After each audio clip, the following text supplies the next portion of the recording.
Some massive changes are coming to the iPhone that will change Apple forever and finally convince many Android users to ditch Google and jump over to the Apple world. A massive redesign, big screen upgrades, and a brand new port are coming soon to really push Apple into a whole new era.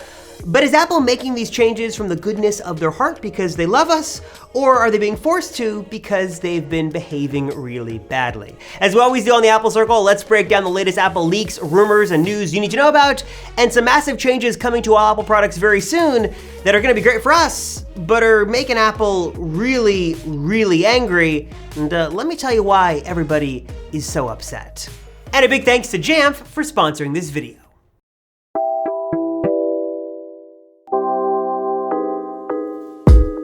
Apple is an amazing company known for making some really incredible products, but if there's one thing they're really not known for, it's crazy year-to-year changes. Now, plenty of other makers in this space are doing some really wild things. We've got folding, flipping phones, crazy underscreen technology. Basically, a lot of stuff coming out from other companies today looks like they're straight out of sci-fi movies, but that's just not how Apple operates, and that's not a bad thing. Apple already has a lot of my money. I'm not critiquing them, but that's just not really Apple's MO. Of course, yes, though, we have some exceptions to this rule. Apple has made some bold changes every few years that really do set them up for a whole new path forward, like removing the headphone jack, going all in on USB-C with those 2016 MacBook Pros with the Touch Bar, RIP Touch Bar, and also major moves like transitioning over from Intel to Apple Silicon. These have all been sort of calculated risks that have paid off. Those aside, those major Apple moments, typically, if we look at Apple year after year, like the iPhone 12, 13, and 14, they're more slow and steady with their changes, not doing anything crazy from one year to the next. Most of the time. But maybe that is about to change, and that is to say, maybe Apple is going to listen to its customers a little bit more, listen to their wish lists, and start to rapidly make changes to make their products even better. Bigger year-over-year upgrades from the iPhone models and iPad models and Macs.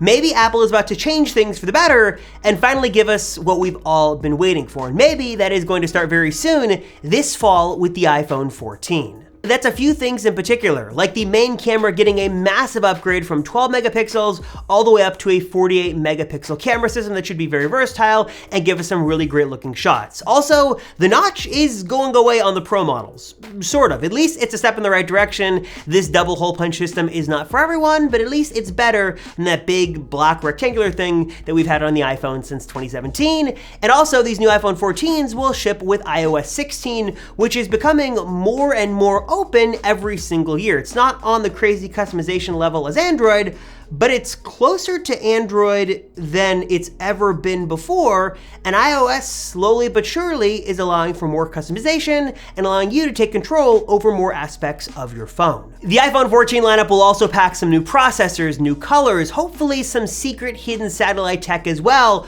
But if we sort of put that to the side for a moment and look a little bit further, I think we get a better sort of signal of what Apple's working on and what they're working towards with the iPhone 15, because 2023 might be the beginning of a whole new era for Apple. First off, one of the biggest changes coming to the iPhone that I really still can't believe is actually a legitimate rumor is the switch from Lightning over to USB-C. Obviously, Apple has been notoriously controlling over the port on their phones, and we had heard rumors that really Apple wants to remove the port altogether, but believe it or not, we're now hearing from two credible sources and analysts that Apple might just be switching from Lightning to USB-C next year, not just with the iPhone 15, but also AirPods and other Apple accessories, all finally ditching the Lightning port. And I know I don't need to explain to you guys what the benefits are of USB-C. You've got that sort of one cable life. You don't have to worry about having to carry that Lightning cable around anymore because everything basically these days is USB-C. It could allow for faster data transfer speeds, also allows for more third-party accessories, and it sort of makes you wonder, why is Apple doing it? Apple makes, presumably, rumor has it, a lot of money off of their made for iPhone Lightning accessory program, and they've been so controlling about that port.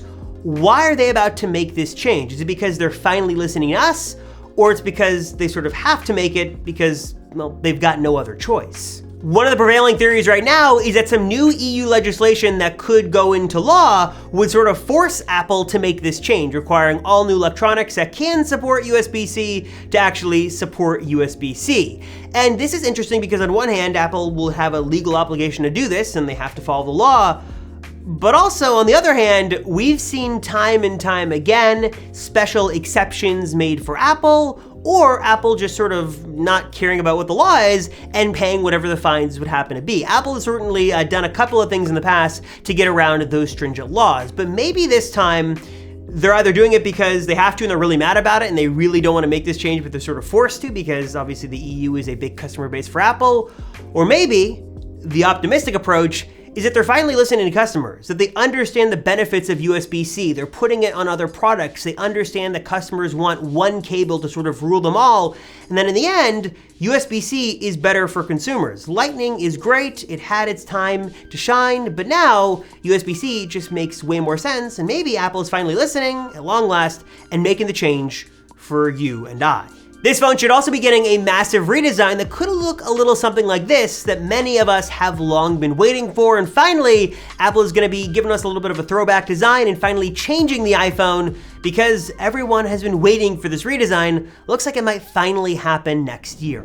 Now, before we continue breaking down the biggest changes coming to an iPhone near you, I want to take a quick break and show off an awesome product made specifically for us Apple users. And that is an amazing product made by this video's sponsor, Jamf. Now, there's a good chance that if you're watching this video, you are who your friends, family, and even maybe your coworkers turn to solve their Apple product problems. And if you're trying to manage iPhones, iPads, Macs, any Apple devices for business, then you need Jamf Now. Jamf Now makes it so incredibly easy to set up, manage, and protect your Apple devices. It allows you to spend more time on your business and less time managing all these devices because you can use Jamf Now to do it all from the web with just a couple of simple clicks. And Jamf Now lets you easily keep tabs on your entire digital inventory. Whether it's Macs, iPads, iPhones, even Apple TVs, Jamf Now is gonna let you easily distribute Wi-Fi settings, apps, deploy secure company data, and even lock or wipe devices remotely if needed, again, with just a couple of clicks from anywhere in the world. And making things even better is the Jamf Fundamentals plan. This is gonna extend the ease of use you get from Jamf Now while also solving a lot of major tech pain points like user access, security, deployment,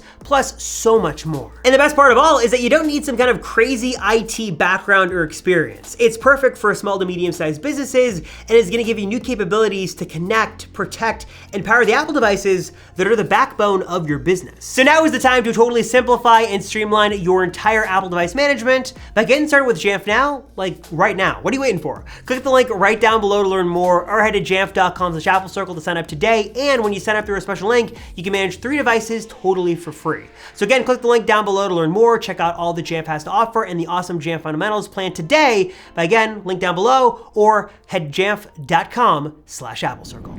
The other change we know Apple is working towards is removing the notch entirely. No hole punch system, no notch, no cutout, just one unobtrusive, nice, high quality panel of glass on the front of the future iPhone, and that'd be really great. But as much as you and I want it, I don't think that's really what Apple wants. Because as the smartphone industry sort of moves collectively towards no notch, no cutout, no nothing on the front of the phone, that means every phone is going to look very similar from the front. How are you supposed to differentiate a Samsung flagship from an Apple flagship or a OnePlus flagship or Vivo flagship if they all look the same? That's not very good for Apple. Apple is always notorious for standing out from the crowd in what they consider to be the best way possible.